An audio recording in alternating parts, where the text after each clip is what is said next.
You're listening to the Fitzy and Whipper podcast. Anthony Albanese is thinking about introducing banning phones at schools. Great idea. Well, I think there'd be a lot of parents that would put their hand up on this. I would have thought so. I mean, what's the rules? I mean, schools are going to have their own rules anyway, but I would have thought the rule was you can have a phone, but it stays in the locker. Or wherever you keep your bag, and you're allowed to turn it on after school. Well, it's just, you know what, like, I must admit, Deb Knight wrote a great opinion piece on this, and she said phones are constantly pinging and vibrating and alerting you to something new. Most adults can't keep them out of their hands. She said, I'm as guilty as anyone.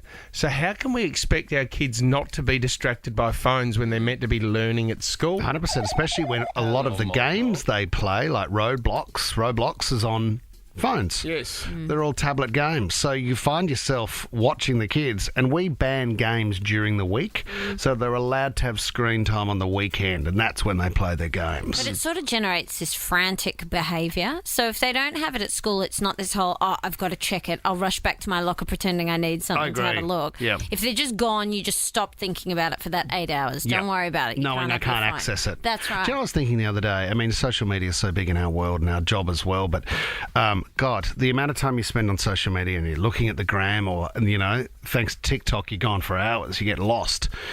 If you could remove social media now forever, like it never existed in this hypothetical question I'm asking, and therefore it was gone out of your kids' lives knowing what it could present later in life for them as they get older, would you do that deal? Well, for sure. Yeah, I would wouldn't too. you? 100%. If you could click your fingers and it was gone? The question is, though, would everyone know that you're the guy that did it?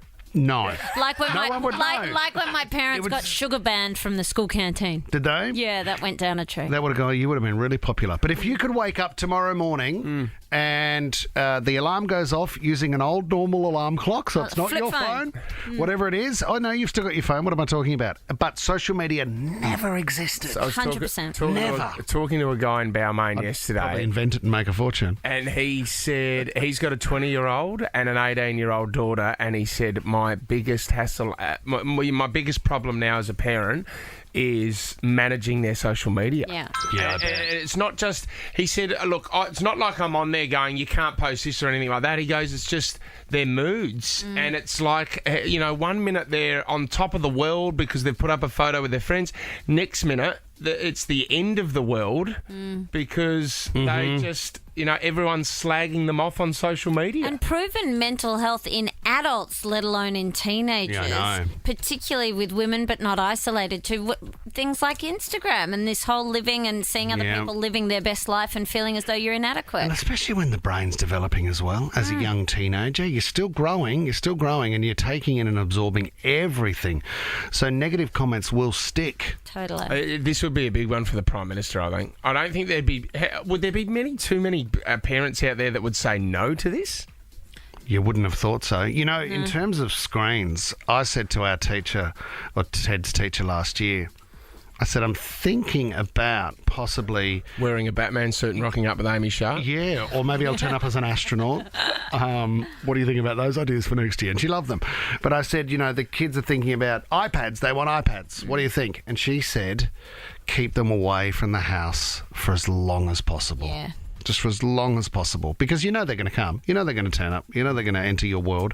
And there's going to be games and screen time. And I even hate the way, when I see them, the way they're hunched over looking down at the screen and their heads tilted down. And I think your body's growing and you're in this awkward, unnatural arch while you sit there on the couch staring at a tiny screen.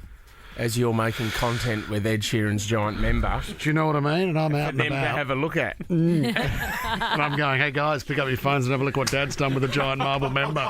You're going to be really proud of me. It's a catch-22. You know what I mean? Highs and lows. I mean, focus on my content. Your games, scrap them. You're listening to the Fitzy and Whipper podcast.